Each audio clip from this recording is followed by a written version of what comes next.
I'm traveling for the weekend, and the weekends are always my long rides. So it's going to be tough to get my training in. I'm not sure if it's going to be training in a new city or sticking to my diet or both of them. That's going to be the hard part. But I'm going to do my best to stick to the plan. So let's get on the road and see how it goes. All right, before I do head out, I just want to make sure that I'm well prepared for my nutrition. So I'm bringing 2 peanut butter balls that I make. I'm bringing 2 maple syrup gummies for my bike ride that I always make. I got 2 RX bars. I got a bag of raisins that I might bring on my ride for some sugars and carbs. And then I got 2 bags of my homemade trail mix that I make. And then I also got 3 bottles of maltodextrin. That one's just plain. I'll put an electrolyte pack in there. This one has honey and lemon juice in it. And then this one also has honey and lemon juice in it. So I got 1,200 calories in maltodextrin, which is about 300 grams of maltodextrin, which is just under 300 grams of carbs. That'll be for my bike ride. And I'm just making sure that I got enough calories and good calories for my trip here so I can try and maintain the best I can. The hard part will be making sure that I'm staying clean and getting enough protein in. So that's what I'm bringing here to make sure that I'm well prepared. And then, I don't think I said this, but making sure I got my electrolyte packs as well.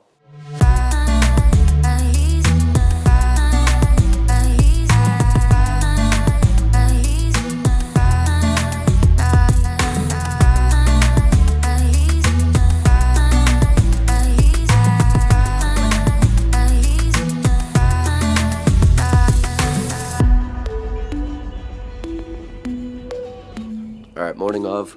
We got our morning stretching in, read a little bit, got a couple legs in, some oatmeal for the pre-ride, and we got the driver coming out here. It's 7 a.m. It's a cold morning. I knew it was gonna be cold. I was like, I'm just gonna accept being cold. So we got a route. It's 39 miles. Probably gonna have to loop it a couple times, maybe go up and down it. We'll see how it goes, but yeah, it's a cold morning. It's a little bit windier than I expected to, so it's gonna be rough out here. And then we're all ready with our safety precautions out here. It's gonna be rough out here, boys, but we just, got the hot pockets, babies.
All right, post-break workout interview here. There was a lot of people and there wasn't much time to really get this after the actual workout. So we'll go over the run and bike here. And I knew going into this, it was gonna be a cold day. I looked at the weather before and I said, you know what? I'm just gonna suck it up. I'm just gonna bring a t-shirt. I'm just gonna bring shorts and I'm just gonna accept being cold. But I think that was the coldest I've ever been. I don't think it was the coldest ride I've ever been on. I think there's been a colder ride, but I dressed with sweatpants. I dressed with a sweater over top and I had a coat over top as well. Whereas this one, it wasn't as cold, but since I only had a t-shirt and shorts on, it was freaking cold. But going over it, it was a really nice route and just being in a new location was pretty cool. I went right along the falls. And if you've ever been to Niagara Falls, it causes like a mist and then water kind of gets everywhere. And it being so cold, there was one part where you go right by the falls and the road's all wet from the mist coming up. So it kind of splashed on me and made me a little bit colder there. But after that, I started moving into everything. And this is when I really like the Garmin and having the GPS on it. I'm new to the area. I don't know any of the routes. So I was able to upload a route, and I was just being able to follow that. And honestly, it had a really good route that I really liked. Brought me down a lot of cool areas, really quiet roads, and some pretty good, decent riding spots. Like sometimes there wasn't many shoulders there, but there was some good roads to actually ride on, which was really nice to have. And then another thing that was really nice to have was the support crew. I had a buddy driving the car, and then the other buddy, he hopped in the car as well and got some videos, which was really cool, really nice to see. And it kind of made me feel professional, where I was able to have them in the car. They were tailing me, they got the four ways on, so it made me feel a little bit safer, especially in a new area and going down all these roads. I don't know how the roads are going to be, so it made me feel a little professional. And then when I was thinking about that, I looked at my bike, and the bike colors were kind of like Team Canada, so maybe people were passing and thinking like I was actually like good, or like I'm an important person because I got someone tailing me. But I thought that was really cool. And then also another thing that I thought was cool was the transitions made me feel professional, because having them there, I was able to just store everything in the car, and I only have one spot for my water bottles. So I bought another thing to put on the back of my seat so I can put 2 more bottles in there, because I need to be able to carry more, especially on these longer rides. So I just kept everything in the car, and then whenever I needed to switch my water bottles out, I just said, hey, come up, and then we'll exchange the water bottles. So that worked out really nicely. I didn't have to stuff everything in my back pockets of my shirt. So I thought that was really good. As for the ride and the workout, these workouts haven't really ever been anything too drastically long. The first part of it was, always starts out with a warm up, and then the first part of it was a 2 by 15 minute at zone 4 effort, and then the second part was 2 by 10 minutes at a zone 3 effort, and then the rest of the ride was basically at a zone 2 effort. So nearly 2.5 hour plus at zone 2 effort. And this is when it started to get kind of crappy after that zone 3 effort. The last part of the workout is because that's when the wind started to pick up, the clouds started to roll in, so the sun got covered, and then it just made it extremely colder than it actually was before. So it just kind of got worse from there. So the last hour and a half to 2 hours kind of sucked. And then at the same time, I got really bored because it was only a 39-mile route, and I anticipated I needed about 70 miles. So I ended up going on this road, one of the roads that it had me go down. It was a really nice road, really quiet, had a nice shoulder. So I just basically stayed on that road. I did maybe 4 or 5 laps. So I just went back and forth. And that just got really boring. And I probably got like 20 to 30 miles in there, just doing the exact same route the entire time. So that kind of got boring, and just having the wind there kind of sucked. And then moving into the last little bit, like, I was pretty happy with the overall effort. It was, I think, my 3rd longest ride. It says 2nd on Strava, but I think it was my 3rd longest ride. I got, I think, 71 miles, and not much elevation, but some elevation. But it was a decent ride, all things considered, with the wind and then how I was feeling. I just, on that last little bit, my arms were freezing, my legs were freezing. I couldn't feel my feet. My feet were absolutely frozen. So overall, I thought it was a pretty good ride. And then after the ride, we did 20 minutes easy off the bike. And the first 20-ish minutes of that run, I could not feel my feet because they were still frozen. It was a little bit rough, but honestly, everything else was fairly warm. And then the route that I put on, another thing that I really like my Garmin for, is being able to have the round trip courses, where it just comes up with a route that you'll be able to do.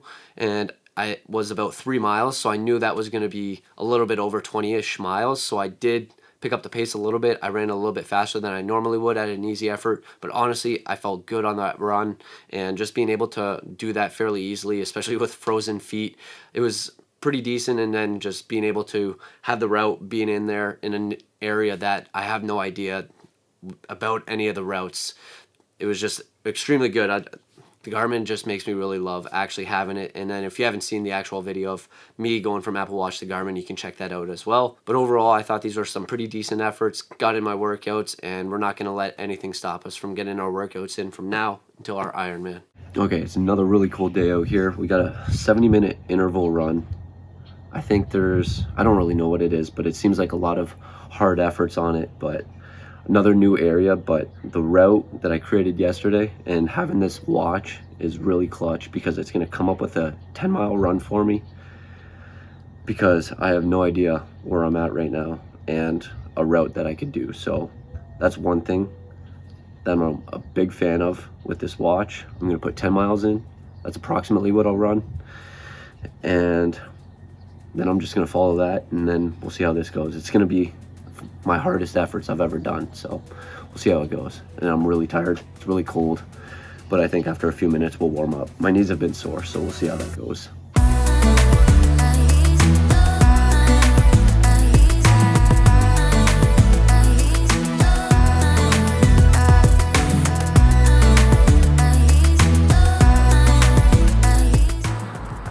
I've been wearing the Ride 16s quite a bit since my last video when I first got them, and they're definitely broken in now. And I do have to say that I do really like them so far, so happy with those.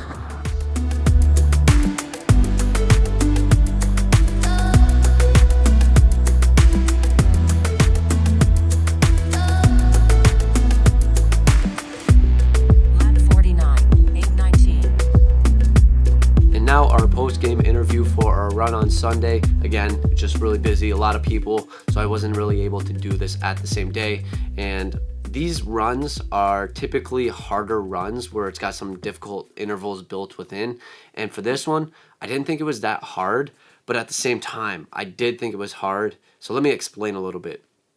Basically what this workout was there was a couple build-ups to it, but the main working set was 3 sets of 6 by 20 seconds, basically a sprint with 20-second, basically a trot.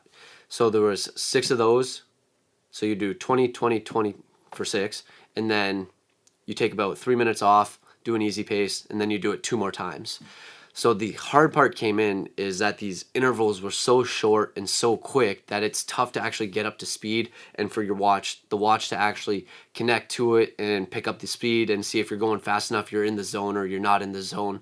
And when I look at the actual statistics after the run, it says I'm short from where it actually wanted me, like the actual goal paces. It's weird. It says I'm slower in the goal paces that I was supposed to be in, but I'm faster in the shorter, easy segments that I was supposed to be in. So I think it just might be an overlap from trying to actually get up to that speed, and then the overlap from going fast to slowing down, and these intervals were just so short. So that's why it was easy, because I'm pretty sure I hit it. I did as good as I could. I tried to sprint for these efforts, and then I tried to go as slow as possible. So it just might be the tracking. It didn't pick up nearly perfectly, so that just might be the issue. But I did think it was a fairly easy workout, and basically for the whole set of everything, it was about 12-ish minutes of hard efforts, and then the rest of it was easy. So it was a 70-minute run. I got almost 9 miles in there. Wasn't too bad, and that's why I think it was easy, but at the same time it was hard because the segments were so short and it was tough to actually get in that actual target zone. And going back to, like I was saying before, same thing with the Garmin and having the GPS and having it be able to create a route. I have no idea of the area, so honestly, if I didn't have a watch, I probably would have just found a pathway, and then I just would have ran out halfway and then ran back, and I might have been over, I might have been under, but just having the GPS is just so nice. And then it always loops you, and you're just able to get to see a city. If you're in somewhere new, you get to see a whole new part of the city compared to actually just running there and back. So I really like that aspect of it, and that's pretty much everything on that run. I wasn't going to let not stopping or going away stop me from actually getting my workouts in. I thought it was a pretty decent workout, but like I said, it wasn't anything too challenging. But at the same time, it was a little bit challenging because it was so short of the segments. So that was my weekend training. Now just wrapping everything up here. Like I said, I'm on a mission and nothing's going to throw me off. I'm staying on course until my actual Ironman comes up. And honestly, the hardest part about this weekend wasn't even the training. It was getting in enough protein, because my main goal is to get my body weight in protein, and just having the options, what I had there. And I was also bringing the snacks, which honestly helped a lot. If I didn't bring those snacks, it would have been tough to actually get in the amount of calories that I need to get in, and the right amount of calories, and also the good enough foods where I might have to go out and try and find somewhere that's healthy, that has clean, natural, real foods. That would have been a harder part, but honestly, the hardest part was just trying to get enough protein in. But I was able to do that for both days, and the workouts, like I said, having the Garmin there to create my routes, it helped out so much. for the bike, for the runs, and just being able to explore all the different areas. I was anticipating my run to be around 10-ish miles, and it turned out it was only 9 miles, so I put in about, I think, 8.5 miles or 9 miles for the run, and it ended up being the perfect distance. I think I was about 2 minutes over from when it was done, so that ended up working out perfectly. And one last thing that I thought was a little bit tough when I was there is all the snack options, all the sweets that I would have loved to say yes to, all the cookies, fudge. It was calling my name, but I got a plan to stick to, and I got to stay on course, and I just don't think anything's going to be throwing me off. At least I hope so, but overall, really solid weekend. Got to bike, got to run in some new spots, new routes, check out some new sites, which was really cool to do. So I do appreciate you tuning in, and we'll catch you in the next one.